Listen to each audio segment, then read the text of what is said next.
Breath and Burn, Max 99, Discotheque, Central Prague, Czech Republic. The boys finally cracked a grin, nerves dropping for the first time all night. Max 99 wasn't a club. It was a living, stinking beast. 4 doors wide open, crowd pouring both ways, nobody even pretending to care. Inside, sweat and rot, bodies slamming, bass punching holes in your chest. Every move was hungry, everything grinding. No one checked names, no one gave a shit who you were. Drag someone out, wasted, drooling, dead. You could haul their corpse into the street, glass in the air, and nobody'd blink. Cheers. Jovan carved his way through the mob. 2 guys at the entrance, mouths welded together, hands digging in, hips grinding like rent was due. He didn't blink, just clocked it and moved on. His home country could crown itself the gay capital of the Middle East. That never changed him. Jovan ran straight his whole life. Dagon, though, thrived on the strobes, eyes wild, appetite feral. To him, gender meant nothing. If it moved, burned hot, he'd fuck it right there. Doesn't even mind the lights. Main floor was pure riot. Lights hacking through smoke. Bodies pressed so close you tasted someone else's sweat. Impossible to say who was there to dance, who was hunting, who just ghosted out the side door. That was the setup. Rashid felt it straight away. Here anyone could vanish, and nobody would blink twice. In this crowd, finding one man blind would have burned the night alive. But Tech didn't miss. Pin drop landed. Target lit. Jovan shoved through, shoulders first, through smoke, strobes, flesh, no apologies, no space. He marked the private lounge deep in the chaos. Inside, Rashid Demir, alone, waiting. His Turkish passport came with a beard, but he was sitting clean-shaved, brows worked over, trying to sand off the edge, fade into Prague's night. Didn't work. Anyone who mattered could still clock the face. Jovan didn't pause, told Dagon to hold position, then walked in. If Rashid tried to leave, he wouldn't get 3 steps. If the person he came to meet arrived, they'd be allowed through. At the velvet rope, Dagon held ground. A tattooed kid jumped in, hands shoved down Dagon's pants, palming his manhood like it was his own personal joystick. He kept at it, exploring every inch between Dagon's thighs, face open, lips parted, whispering something into his ear, like he'd found a new world to map. Dagon didn't even shift, didn't tell him to stop. Everyone in this place knew he wasn't moving, so he just left the boy hanging. Nobody on Jovan's team was built for dry silence here. Observers scattered in the crowd weren't just watching, they were tuned in, feeding on every signal, every sweat bead, logging the grid with their own skin in the game. But Jovan had Rashid Demir mapped down to his last cell. Rashid didn't drink, didn't flirt, didn't give a shit about the circus. If he was in this pit, it meant business.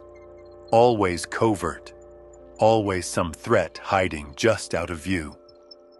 Jovan scanned, eyes hunting, burning through the haze, tagged a woman moving slow through the dark, clocked her, wrote her off. No alarm. Not until someone at a table near Rashid's lounge tapped the comms. Shark in the water. Instant pulse. Everyone knew what it meant. Everyone felt its spike. The girl stalked the dark in black on black. Jacket welded to her skin, pants slung so low her hips looked weaponized, boots laced tight like she was expecting a riot. Everything matte, engineered to kill reflection. That's why Jovan's eyes missed her on the first pass. Strobes hit her and just gave up. The light died. Nothing reflected. Nothing gave her away. She moved like shadow with intent, meant to vanish, built to make every drunk in the club question their eyesight. She wasn't naked, but that outfit threat like a loaded gun. Pants locked so tight they could have been shrink-wrapped. Every curve out front, gravity working overtime just to keep up. A thin chain draped from her exposed navel. At the end dangled a small black pendant, swinging with her steps, tapping against her skin. Watching that pendant swing against the depth of her navel felt better than scanning the universe through a telescope. Like staring down God's dark side and asking for more. From collarbone to throat, just enough on display to make a grown man into a bloodhound, cock twitching before his brain even clocks it. Her abs rippled in motion. No fat, just lean muscle shifting under skin as she walked. Like something wild, caged just beneath the surface.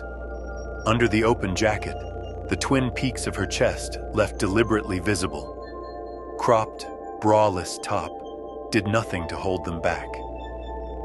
They rose full against the fabric, straining to spread. Tight, tilting slightly outward, like nature's personal rebuke to every cheap implant on Earth. No one gets breasts like that from surgery or silicone. Not unless God did the shaping by hand. Around her neck, matching those electric blue eyes, a thin, deep blue band. It read, "Daddy's Girl," and it made her look illegally hot.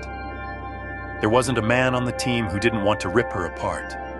Right there, right then. She kept moving, slow, calculated. Paused at the lounge entrance, breathed in the grid. She shot a glance at the boy still crouched between Dagan's legs, his hand busy inside Dagan's pants. She flashed a smile, then walked into Rashid's lounge without a flicker of doubt. Dagan, hypnotized by the boy's stroking hand, didn't react, didn't clock her until she was already inside. He didn't know this was the scent, the one Dagan had been dying to sniff since the beginning. Spetz peach. The team waited. No one moved. Everyone held until Jovan gave the call. But Jovan was thinking something else. Was the risk now too high? If this woman was here to kill Rashid, they'd lose the catch and the whole net with him. They were confident about capturing Rashid alive. But with her in play, no guarantees. His thoughts snapped, cut off mid-loop. Dagan's voice cracked in his earpiece, raw with adrenaline. He'd already thrown the gay boy off with one rough shove. Now all business, asking, who's in position to trigger a short circuit fast? A voice from the main gate answered, 2 minutes. Then he updated Jovan. Dagan had brought a gas bomb, not lethal, but once it hit the lungs, the body locked. Gone from the air in 3 minutes, no trace left. Even if the target stayed awake, that gas locked the body cold. All they had to do was trigger a short circuit, toss the bomb into the lounge, jam the handle from the outside, and it'd be over before anyone even knew it started. Jovan's voice broke in, laughter edged with nerves. Fuck, bro. You're a fucking masterpiece. Who the hell thinks to carry something like that? Dagan answered calm, no ego. Whoever owns the op walks in ready, boss. He flashed Jovan a sly grin, got the nod. Execute. What followed hit cleaner than theory. Short circuits sparked. The entire floor dropped into darkness. The crowd screamed so loud that even Dagan, right at the door, couldn't hear the bomb pop in the lounge. Within 60 seconds, the lights flickered back. In the lounge, movement, thrashing, furniture scraping hard. A table flipped, maybe more. No one cared. Because the music came back too. And the dancers? Wilder than before. More noise, more chaos, more cover. Mission clock running. 2 men peeled off to prep the car. The rest held position, silent shadows outside the lounge. 3 minutes passed. They waited longer, just in case. Jovan's lips cracked into a grin. He shot Dagan a look, voice low, soaked in dirt and approval. You nasty fucker. Have your fun with the hot chick. Just keep her breathing long enough for what I need. Dagan smirked like he'd already had a taste. Come on, bossy. You think I'd waste flesh like that? Who kills a piece like her when you can bleed her dry? Jovan's grin thinned, already shifting into motion. Didn't think you'd fuck it up. Move them to the hide. But Dagan didn't move. Smile gone. Nose twitching like it caught chemical fire. Nah, boss. I can sniff trouble a mile off. Dog's nose. Trust me on that. Jovan didn't blink. So what's it saying? No stalling, not a second. We pull out of check now. You call the route. Jovan gave the nod. Fine, get them in the car. I'll take it from there. 7 minutes later, the lounge door opened. They stepped in. The air still held a trace of something floral. Camellia, maybe. Sweet at first hit. Sharp enough to fog the brainstem. Jovan felt it bloom behind his eyes. Dagan waved it off. No live threat, both out cold. The woman sagged. Dagan hooked her up by the waist. Jovan grabbed the man. They lifted in sync, like hauling Kit off the floor. They headed straight for the exit gate. 2 guards clocked them. Jovan didn't break stride. Friends are just out partying. Couple got too excited, hit the drinks, crashing now. We're walking them out. The guards didn't blink. They'd seen worse. Waved them off with a dead-eyed good night. They were through the gate without a hitch. Once they hit the car, the team locked the package down. Jovan handed off the phones taken from the 2 captives, straight to the tech boys. Gave the order twice. Pull every byte of data, then kill the devices. No trails. The boys nodded, phones in hand, and slipped into the shadows. Jovan knew the mission wasn't over. Now it was escape. No noise, just vanish. Route request was already pulsing back to Tel Aviv. He was waiting on the green light. Inside the van, Dagan took the wheel. Right seat, his own pick. Sharpshooter. Eyes wired. The shooter kept glancing back. Something in his spine didn't trust the quiet. Still expecting a strike. Jovan wasn't worried. They were done. The rest was just travel. The van used to be an ambulance. Still carried the bones for it. Empty center. 2 side benches, face to face. Ceiling lined with steel rings. 3 each row. That's where the detainees hung now. Wrists cuffed and hooked above. Legs chained to steel bars under the seats. They'd been gagged, dosed. Not sloppy, measured. Enough tranquilizer to kill the fight reflex, not the memory.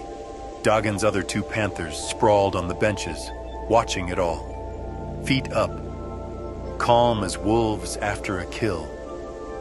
Waiting for the green. Jovan sat across from the woman. Didn't notice at first, but once the junior boys were in, he felt it. Her arms stretched up, chest pulled tight. The strain forced her breasts up, pushed the shape to perfection. Jovan caught himself staring, eyes drifting back. wanting to look away, unable to stop. The shape, the tension, the goddamn symmetry of it. His brain ran ahead. What happens when the van starts moving? The swaying, the bounce. His spine went tight, nerves on fire. 1 second more and it would have cracked his mask. Then the phone rang. No ID secured line. He barked everyone out, except Dagan. Picked it up. It was the minister. Himself. Voice cold, precise, calculations running beneath every word. He got the route. 2 hours drive to the Czech border. From there, Poland, Wałbrzych. Switch vehicles. Moved to Wrocław. Private airstrip was waiting, engines already live. Minister's voice crisp on the secure feed. Said their Euro team had Kamran tagged, ex-Iranian commander, last known near that sector. If they got to him first, Jovan would be sitting on 3 high-value suspects. Alive. 1 interrogation cell. 1 chance to crack the whole board. Minister closed with a final order. Rashid Damir was to be delivered to Tel Aviv, alive. Government wanted him tried and executed for the Eilat op. A clean message, for both local hands and foreign eyes. Jovan took it in, filed every detail, then made a quiet ask of his own. Said if there was a way, get Awadi out of Kuwait. Move him there too. Minister didn't flinch. Said he'd handle it himself. Might take time to pull clean, but it would happen. Jovan thanked him, formally. Call ended. Dagan had already punched the coordinates mid-call. Headlights snapped on. The boys outside saw the beam and moved without a word. Steel toes crushed half-burned cigarettes. Doors slammed. They climbed in. Dagan smiled under his breath and rolled the van forward, whistling under the engine noise like it was just a lazy Sunday. Jovan felt it too. For the first time in this op, things were lining up. Until the movement started. Until she started swinging right in front of him. Those goddamn tits, bouncing with every pothole like they were trying to say hi. Tight, swinging at eye level like a pair of war trophies with his name engraved on them. He couldn't look away. Didn't want to admit it, but the heat hit low, fast. Cock thickening in his pants like a loaded gun. Across from him, the boys turned their heads. Not because they cared, just didn't want to get caught laughing, their shoulders twitching like schoolboys who'd seen a girl's cleavage. Jovan didn't need to hear it. The heat in the van was doing all the talking. Silent humiliation, dense and sticky. And Dagan, please. That dog wouldn't care if someone was jerking off next to him. This was his ecosystem. Everyone knew that. Even Dagan. And now, rolling shoulder to shoulder in a van full of gagged bodies, that unspoken bond stayed locked. Jovan caught Dagan's eyes in the mirror. That smirk. Pure devil. Confident. Like he owned the girl and the road ahead. So bossy, liking the view. Want me to strip her down? Maybe give you a better angle to jerk off.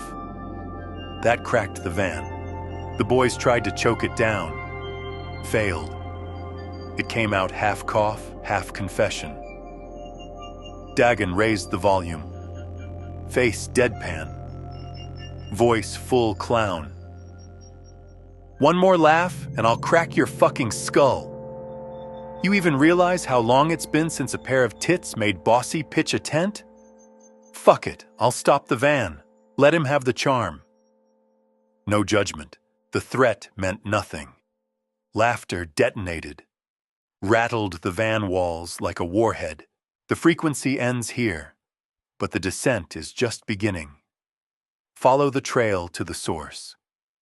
The merchant of silence, Available in all major stores and on the grid.